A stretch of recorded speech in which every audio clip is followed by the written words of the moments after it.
Shalom teman-teman sekalian, rekan-rekan sekalian yang pada malam hari ini, hari Sabtu kembali kita menyelenggarakan ibadah Haleluya Family Ministry dengan online service melalui live Facebook, dan juga nanti saya akan upload ke YouTube setelah HFM selesai.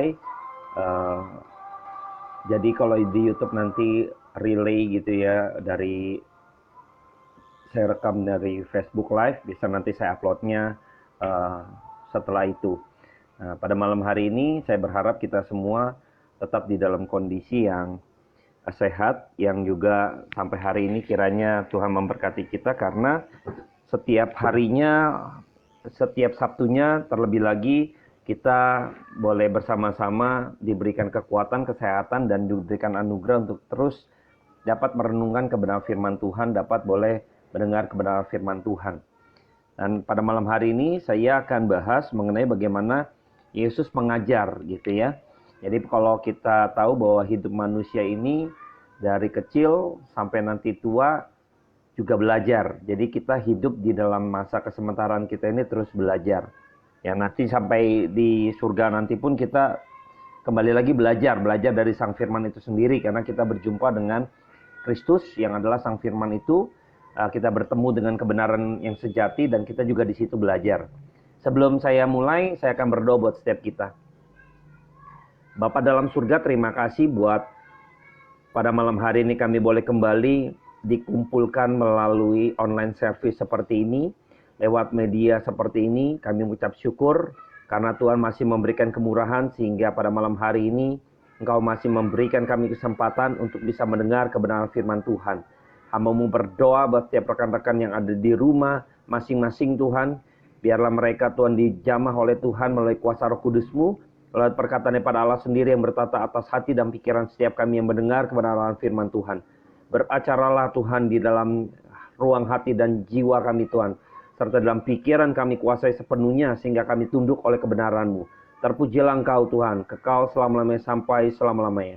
Pimpin ibadah online pada hari ini Tuhan Yesus, Sabtu, Haleluya Family Ministry. Kiranya Tuhan Yesus mendengar doa kami, dan Engkau memberkati kami. Amin. Oke, pada malam hari ini saya akan coba bacakan di dalam Matius yang keempat, ayat 23 sampai 25. Saya akan bacakan buat setiap kita. Yesus pun berkeliling di seluruh Galilea. Ia mengajar dalam rumah-rumah ibadat dan memberitakan Injil Kerajaan Allah, serta melenyapkan segala penyakit dan kelemahan di antara bangsa itu. Maka tersiarlah berita tentang Dia di seluruh Syria, dan dibawalah kepadanya semua orang yang buruk keadaannya, yang menderita pelbagai penyakit dan sengsara, yang kerasukan, yang sakit ayan, dan yang lumpuh. Lalu Yesus menyembuhkan mereka. Maka orang banyak berbondong-bondong mengikuti Dia. Mereka datang dari Galilea dan dari Dekapolis, dari Yerusalem dan dari Yudea dan dari seberang Yordan. Nah, pada kesempatan kali ini kita bisa melihat bahwa bagaimana ketika pada waktu Tuhan Yesus dicobai oleh si jahat di padang gurun, berpuasa, setelah dibaptis, lalu berpuasa, lalu dicobai oleh iblis. Kristus lalu mengajar, memanggil murid-murid yang pertama, lalu di situ mengajar. Nah, saya melihat bahwa ketika Kristus datang gitu ya, Dia memiliki satu visi, yaitu Kristus harus memberitakan mengenai Injil Kerajaan Allah.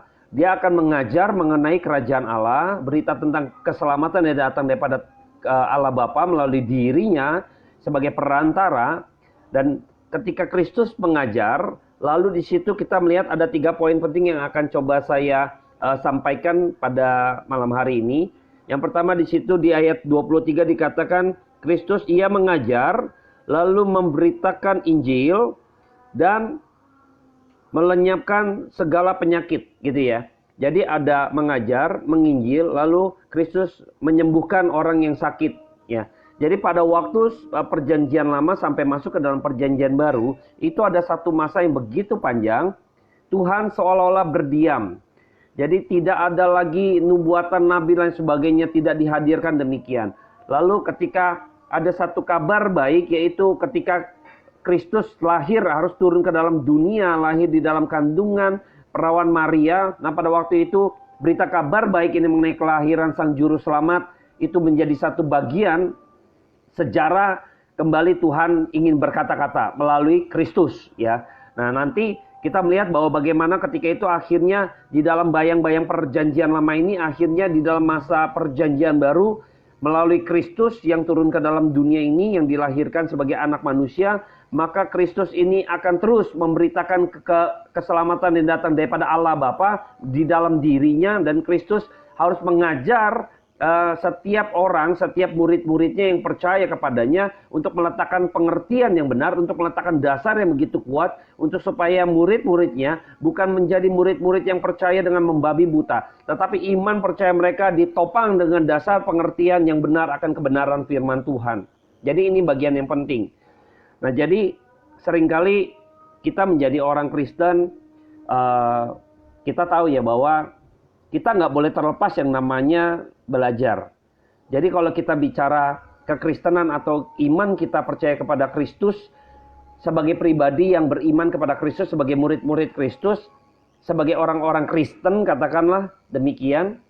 Iman kita itu bukan iman yang membabi buta. Kenapa saya katakan demikian? Iman Kristen harusnya iman yang benar-benar bisa dipertanggungjawabkan, ya. Jadi waktu kita menjadi orang Kristen, kita harus memiliki iman yang memiliki pengertian yang kuat. Kenapa? Karena kalau kita memiliki iman yang membabi buta, maka sesungguhnya kita juga tidak berkenan di hadapan Tuhan. Karena kita memiliki iman yang ternyata iman kita juga salah, gitu loh. Kristus juga tidak mau orang yang datang berbondong-bondong kepada Dia tuh tidak memiliki pengertian apa-apa. Memiliki iman yang membabi buta, ya pokoknya saya percaya saja, gitu loh. Bukan demikian yang dimasukkan Kristus waktu engkau memiliki iman percaya kepada Yesus. Bukan dengan dasar yang hanya percaya saja, gitu loh. Emang kita tahu kita percaya oleh karena iman saja, gitu kan. Tetapi iman saja di sini bukan berarti kita iman yang akhirnya tidak memiliki dasar pengertian-pengertian sehingga kita iman hanya beriman, gitu loh. Apa itu iman itu yang Anda imani, gitu ya? Tidak demikian. Maka kenapa Kristus itu mengajar? Ini bagian pertama, jangan dibulak-balik. Seringkali orang bulak-balik mengajar, menginjil, dan mukjizat, misalnya gitu kan, menyatakan kesembuhan atau Kristus menyembuhkan orang-orang timpang.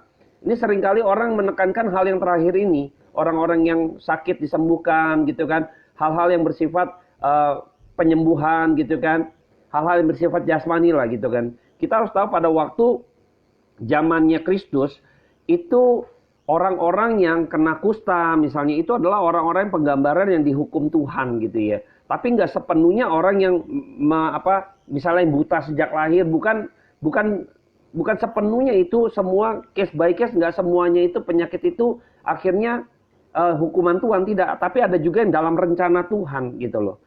Ada yang demikian. Jadi kita nggak boleh menyimpulkan begitu rupa. Tetapi di dalam mayoritas pada waktu masa Kristus, kesakitan pada waktu mereka mendapatkan satu kesukaran penyakit yang begitu sulit, karena pada waktu itu orang-orang yang akhirnya memiliki satu pengharapan baru lewat Kristus, yang Kristus juga nyatakan kemurahannya lewat menyembuhkan penyakit-penyakit tersebut, yang sebenarnya untuk menyatakan bahwa Dia itu Tuhan. Ya, jadi tujuan Yesus Kristus pada waktu Dia menyatakan mukjizat itu untuk menyatakan kebesaran Dia, bahwa Dia itu adalah Tuhan, untuk mendapat semacam Kristus itu ingin menunjukkan bahwa membuktikan, gitu ya, bukan nggak harus membuktikan juga Dia udah Allah, gitu ya. Tapi ketika manusia yang dengan keterbatasannya sulit untuk bisa mengetahui, maka mukjizat itu untuk menyatakan keilahian Dia, keilahian Kristus. Karena manusia ini, kita bayangkan ya, saya kebayang bahwa waktu kita hidup di zaman Yesus Kristus, misalnya, kita bisa melihat Kristus di hadapan kita ya, dengan mata telanjang seperti ini, saya rasa kita juga akan menemukan kesulitan untuk percaya. Mengapa? Karena kebayang ya, saya coba berimajinasi ketika salah satu dari muridnya makan bareng dengan yang Tuhan, gitu loh, yang adalah Tuhan, lalu tidur, mungkin nengok lagi ngeliat, gitu kan, ini Tuhan, gitu ya, bingung, mikir, ngeliat lagi, ini Tuhan ya, ini kok kayak saya, wah ini banyak hal mungkin yang membingungkan akhirnya. Jadi makanya pada waktu Kristus menyatakan mukjizatnya gitu kan, hanya untuk menunjukkan keilahian dia.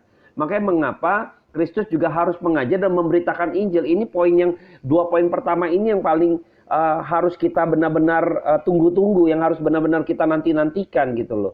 Jadi jangan terbalik. Seringkali orang terbalik bahwa menginginkan atau mengejar di masa Kristus juga banyak orang mengejar yang jasmani tadi, yang mukjizat tadi, yang hal-hal demikian. Banyak orang mengikuti berbondong-bondong mengikuti Kristus pun nggak seluruhnya orang-orang yang berbondong itu akhirnya benar-benar bisa diletakkan sebuah pengertian yang baik gitu loh. Tetapi Kristus pada waktu itu memiliki satu tugas dan tanggung jawab.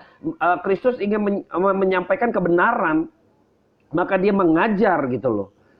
Makanya kenapa kita tuh iman Kristen itu nggak lepas dari sebuah yang namanya pengajaran. Jadi waktu saya menyampaikan ini pun nggak boleh lepas dari yang namanya pengajaran. Karena pengajaran ini penting gitu loh. Mengapa? Anda dan saya pada waktu kita belum bisa buta aksara gitu ya. Kita nggak bisa baca gitu ya. Kita buta huruf, kita juga nggak bisa bicara dengan baik gitu ya. Kita nggak ngerti apa-apa. Maka kita belajar untuk supaya kita mengerti dari yang tidak mengerti menjadi mengerti. Hidup ini tentang belajar. Jadi pada waktu Anda dan saya ketika masuk dalam sekolah, maka guru-guru kita pasti memberikan satu pengertian supaya kita waktu nanti misalnya membaca gitu, yang tadinya tidak bisa membaca sekarang bisa membaca, maka kita diberi pengertian, mengenal huruf dengan baik gitu kan. Huruf ini bentuk seperti apa, A seperti apa, B seperti apa, sampai Z seperti apa, huruf kapital seperti apa, sehingga kita diletakkan satu pengertian-pengertian yang akhirnya pada waktu nanti di dalam perjalanan hidup kita mengenal, oh ini kapitalnya huruf B misalnya, oh ini kapitalnya huruf L gitu, ini kapitalnya huruf P. Jadi kita sudah tahu, oh ini kita nggak aneh lagi, ini apa ya huruf seperti ini gitu ya. Ini apa nih seperti bulat doang seperti bola misalnya, ini apa ada tangkainya. Jadi kita sudah mengerti pengertian-pengertian yang karena di kita itu belajar waktu guru kita meletakkan pengertian-pengertian itu. Nah ini pengertian-pengertian ini menjadi pengertian yang harus kita benar-benar sama seperti iman kita harus mulai belajar ya. Kalau menurut saya ini kita udah nggak bisa lepas dari yang namanya belajar. Jadi waktu kita beriman kepada Kristus, kita harus menangkap pengertian-pengertian yang penting itu. Jadi bukan kita menekankan pada hal yang tadi mukjizat, yang keilahian. Orang banyak berbondong-bondong dan melihat ini, banyak sekali orang yang seperti ini. Tapi kita harus tahu, setiap kali Kristus menyatakan kemurahannya lewat dia menyembuhkan orang yang sakit, gitu kan, orang yang buta dicelikkan kembali, orang yang lumpuh kembali berjalan, gitu kan, bahkan orang yang mati pun dibangkitkan oleh Kristus, kita harus bisa lihat bahwa di balik fenomena yang terjadi itu, di balik kemurahan yang Kristus adakan itu, di baliknya itu Tuhan Yesus Kristus kita ingin menanamkan satu pengertian bahwa dia adalah Allah. Ketika membangkitkan orang yang mati, dia ingin memberikan satu pengajaran bahwa Kristus adalah kebangkitan dan hidup. Tapi kan seringkali kita nggak bisa melihat makna yang dibalik itu. Seringkali kita lihat, wow hebat, amazing gitu kan.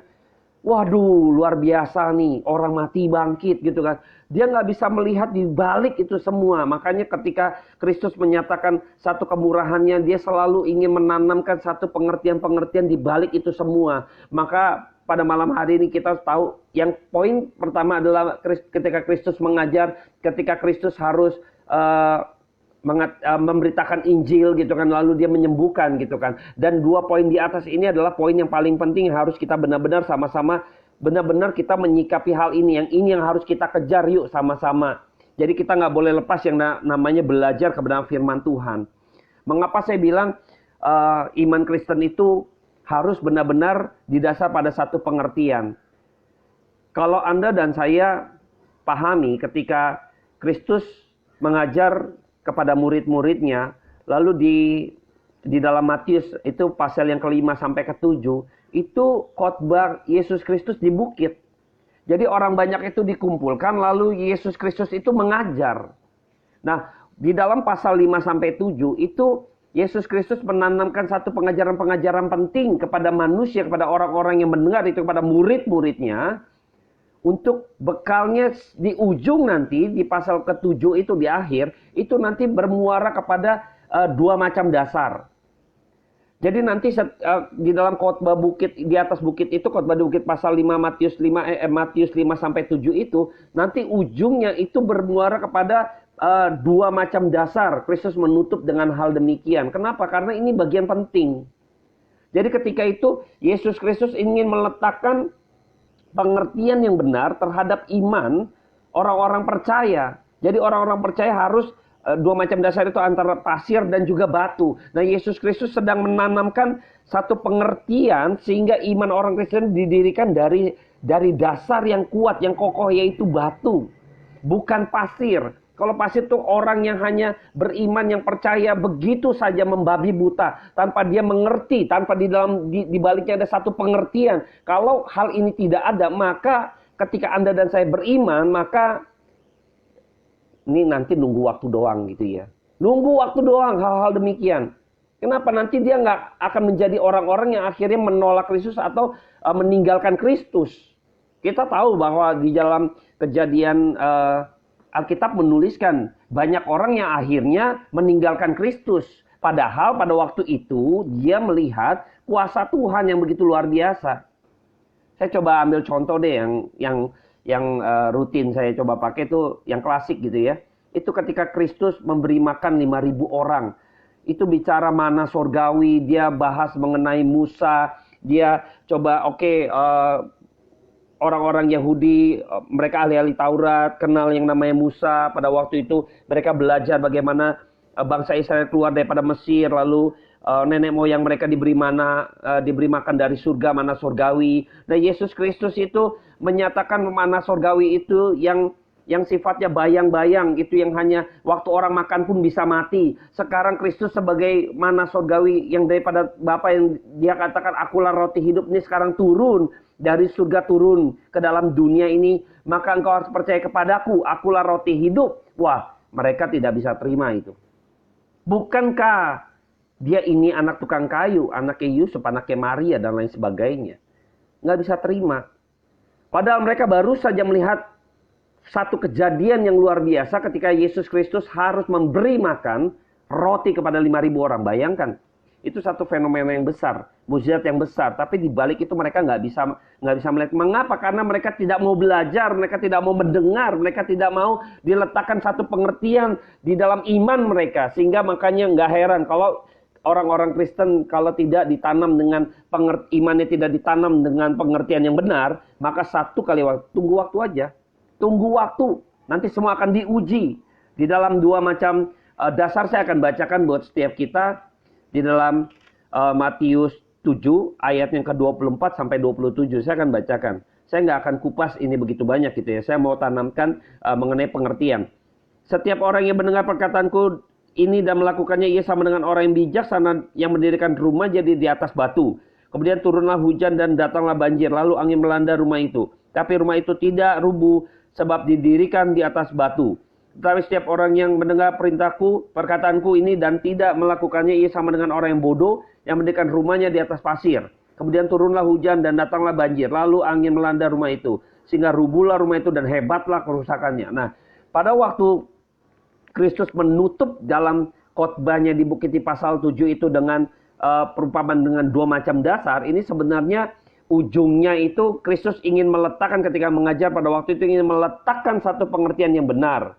Saya ambil contoh saya dulu, mungkin Anda dan saya waktu kecil gitu ya, saya pernah kejadian bahwa waktu saya jatuh, jadi mama saya gendong saya, membela saya dengan cara apa? Memukul tembok atau memukul dinding atau memukul ubin gitu ya, lantai gitu ya. Karena pada waktu saya jatuh lalu saya nangis, lalu mama saya gendong saya, dia peluk saya, lalu dia pukulin tembok itu, dia pukulin dindingnya, dia pukulin ubinnya gitu loh. Nah, dari situ bayangkan ini saya sedang diletakkan pengertian yang salah. Kalau seakan-akan ini menjadi satu bekal gitu ya. Ini bekal yang salah terus harus saya pegangin. Ketika anak saya sekarang saya harus didik dengan hal yang demikian, maka saya sedang menanamkan satu ego. Karena menyalahkan orang lain. Bayangkan ini pengajaran yang dari mama saya, dia lakukan kepada saya, seakan-akan bagus membela saya, melindungi saya. Tetapi di baliknya itu sebenarnya membuat saya menjadi pribadi yang egois. menjadikan pribadi saya yang akhirnya menyalahkan orang lain, menyalahkan ubin, menyalahkan tembok, menyalahkan lantai, padahal mereka nggak bergerak gitu loh. Jadi apakah pembelajaran ini akhirnya saya harus ajarkan kepada anak-anak saya? Tidak. Untungnya di dalam perjalanan hidup saya akhirnya mendapat satu pengertian-pengertian di dalam proses pembelajaran saya. Jadi seorang yang akhirnya mengajar gitu sebagai guru dan juga sekarang memiliki keluarga. Lalu saya tahu di balik ini ada yang salah dari pembelajaran orang tua saya. Lalu saya tidak akan ajarkan. Lalu saya akan ubah itu pengajarannya. Kenapa? Saya tanamkan kepada anak saya waktu dia jatuh segala macam. Saya hanya bilang kepada anak saya, makanya hati-hati. Karena tembok ubin itu nggak bergerak gitu loh. Kita nggak boleh dalam hidup ini akhirnya menyalahkan orang lain. Ini yang mau saya tanamkan kan gitu kan. Nah makanya kalau kita tidak dibekali satu pengertian, maka akan sangat sulit gitu loh. Kita menjawab tantangan-tantangan di dalam hidup kita ini. Kalau tidak berdasarkan pada satu pengertian yang benar, pada satu pengertian yang kuat. Makanya mengapa Kristus harus mengajar, juga memberitakan mengenai Injil, mengenai kerajaan Allah. Maka ada poin-poin penting di dalam khotbah di bukit pasal 5-7 di dalam kitab Matius ini. Saya nggak bahas ini gitu ya, tapi lihat bahwa bagaimana ketika Kristus memulai dengan ucapan bahagia. Ucapan bahagia itu dimulai dengan berbagai orang yang miskin di hadapan Allah. Ini satu pengajaran kontradiktif langsung gitu loh. Jadi Tuhan mau dengan cara pandang Tuhan mengajar mereka apa yang disebut miskin, apa yang disebut kaya di hadapan Tuhan gitu.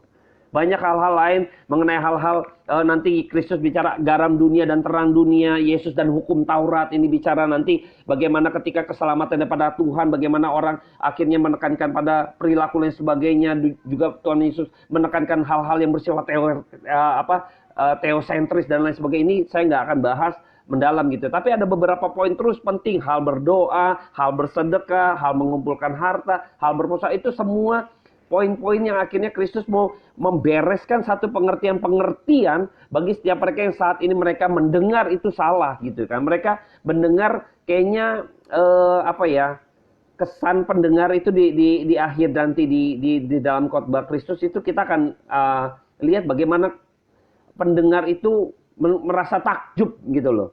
Karena apa? Kristus bicara dengan begitu lugas karena dia adalah sang kebenaran itu sendiri. Saya akan bacakan di dalam Matius 7. Saya akan bacakan buat setiap kita di ayatnya ke-8 sampai ke-29. Kesan pendengar ya. Dan setelah Yesus mengakhiri perkataan itu, takjublah orang banyak itu mendengar pengajarannya. Ya, mendengar pengajarannya. Jadi menekankan pada satu pengajarannya, bukan mukjizatnya. Sebab ia mengajar mereka sebagai orang yang berkuasa. Tidak seperti ahli Taurat mereka. Jadi ketika itu Yesus Kristus mengajar setiap mereka ketika Kristus mengakhiri perkataan itu, maka orang semua takjub dengan pengajarannya, bukan dengan fenomenanya, bukan dengan mukjizatnya. Dia nggak menyoroti itu. Ini adalah pengertian. Jadi ketika Anda dan saya tidak mampu melihat misalnya situasi yang terjadi dalam hidup kita, mungkin fenomena sesuatu yang terjadi dalam hidup kita, kalau kita tidak melihat di balik fenomena yang terjadi, mukjizat yang terjadi dalam hidup saya, kalau kita tidak bisa melihat hal yang penting, yaitu bagaimana Tuhan menaruh pengertian yang benar sehingga iman kita nggak salah. Nah ini yang penting.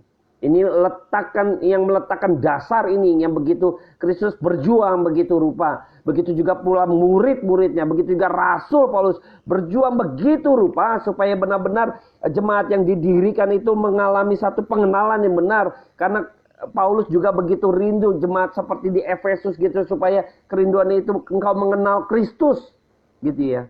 Mengenal Allah gitu kan dengan benar. Nah ini pengertian-pengertian ini yang harus kita coba gumulkan, yang harus kita perjuangkan gitu ya. Kita harus mengejar satu pengertian iman.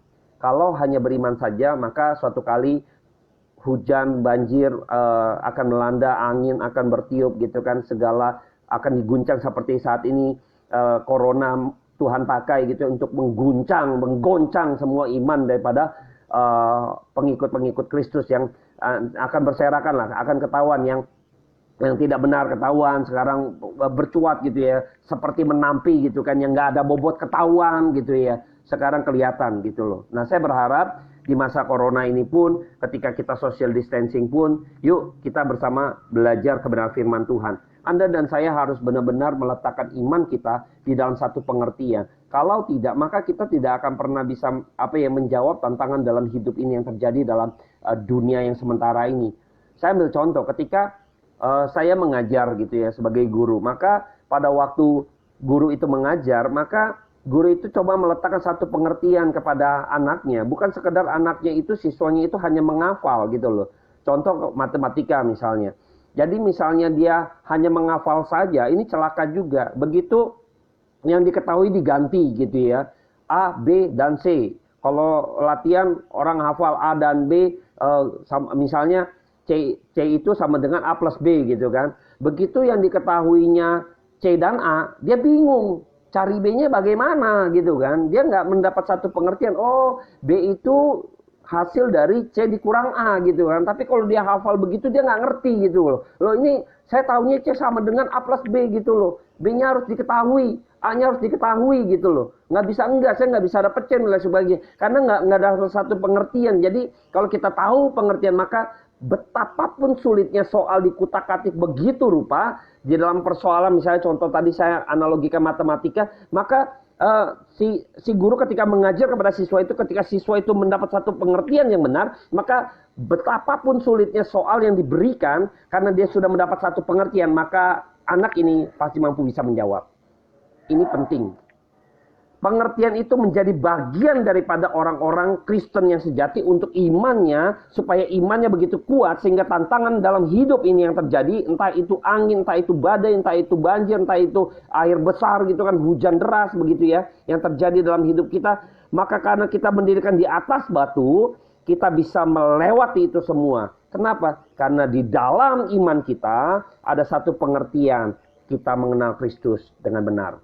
Nah ini hal-hal ini yang harus kita gumulkan gitu ya teman-teman. Jadi saya berharap kita tuh jangan pernah lengah gitu kan di dalam diri kita untuk terus mau belajar firman Tuhan. Jadi saya kemarin juga singgung, saya terus mau menggaungkan bahwa belajar Alkitab itu bukan tugas daripada pendeta saja. Bukan tugas daripada penginjil saja. Bukan tugas daripada majelis atau guru sekolah minggu. Jadi belajar firman Tuhan itu adalah tugas daripada Anda dan saya, yang ketika Anda dan saya mengklaim diri kita adalah pengikut Kristus atau orang-orang percaya. Maka kenapa kita perlu renungkan firman Tuhan siang dan malam, kita belajar begitu rupa sehingga kita tahu, oh ini poin penting, ini pengertiannya seperti ini, imannya harus dibangun seperti ini, pengertiannya seperti ini. Hal-hal penting semua Tuhan sampaikan di dalam kebenaran firman Tuhan. Saya coba kutip perkataan Yesus Kristus ketika Tuhan Yesus berdoa untuk murid-muridnya di dalam Yohanes 17. Yohanes 17, saya akan bacakan buat setiap kita doa Yesus gitu kan.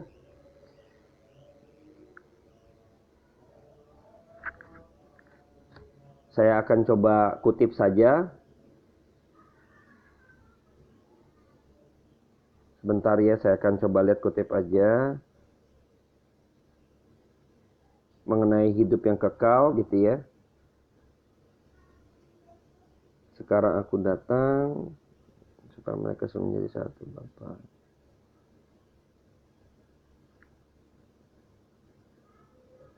Bentar ya, namaku aku telah mempermuliakan. Nah, ayat ketiga, 17, Yohanes 17 ayat ketiga saya akan bacakan. Inilah hidup yang kekal itu, yaitu bahwa mereka mengenal Engkau, mengenal Bapa, satu-satunya Allah yang benar, dan mengenal Yesus Kristus yang telah Engkau utus.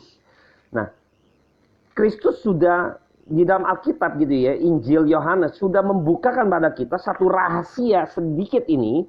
Kita akan coba lihat ya. Hidup yang kekal itu adalah mereka mengenal Engkau, mengenal Bapa, dan mengenal Yesus Kristus sebagai satu-satunya Allah yang diutus, anak Allah yang diutus oleh Bapa. Maka ketika kita tahu hidup yang kekal ini adalah berkaitan bagaimana kita mengenal Allah Bapa dan mengenal Yesus Kristus. Yaitu ini firman-Nya, firman Tuhan. Jadi ketika Anda dan saya di dalam kesementaraan kita ini ternyata bisa menikmati sesuatu yang bersifat kekal. Yaitu apa? Mengenal Kristus yang sifatnya kekal tadi. Dan ini seringkali kita nggak mau kejar. Kita bayangkan ya, kita hidup di dalam kesementaraan, di dalam hidup kita yang sementara ini, lalu kita bisa mengecap sesuatu yang bersifat kekal. Bukan naik turun surga, Bapak Ibu. Bukan naik turun surga. Jadi mengecap kehidupan yang kekal itu bukan bicara, wah saya minggu kemarin diangkat ke surga gitu kan. Wah, lalu cerita kesaksian turun ke surga, nanti naik lagi. Itu hal-hal yang bersifat kekal, demikian tidak. Alkitab sudah tuliskan, hidup yang kekal itu adalah mengenal Allah Bapa, mengenal Yesus Kristus, dan kita mengenal Kristus di dalam kebenarannya, itu firman Allah. Nah, ini kebenaran ini ada di depan mata kita, bahkan ada di rak buku Bapak Ibu semua. Tetapi sayang kalau kita di dalam kesementaraan ini, Tuhan sudah sediakan anugerahnya begitu besar buat setiap kita, ternyata kita tidak memiliki keinginan untuk belajar atau mengecap hal yang kekal yang sebenarnya itu adalah kekekalan sejati, yaitu apa? Mengenal Allah Bapa di dalam Kristus, lewat firman-Nya.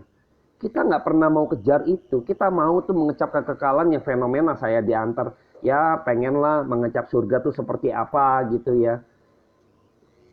Alkitab sudah menuliskan gitu loh. Tidak ada satupun yang datang kepada Bapa selain daripada Yesus Kristus. Tidak ada satu orang pun. Makanya saya bingung kalau orang ada yang ngeklaim dia pernah ke surga, bolak-balik ke surga gitu kan.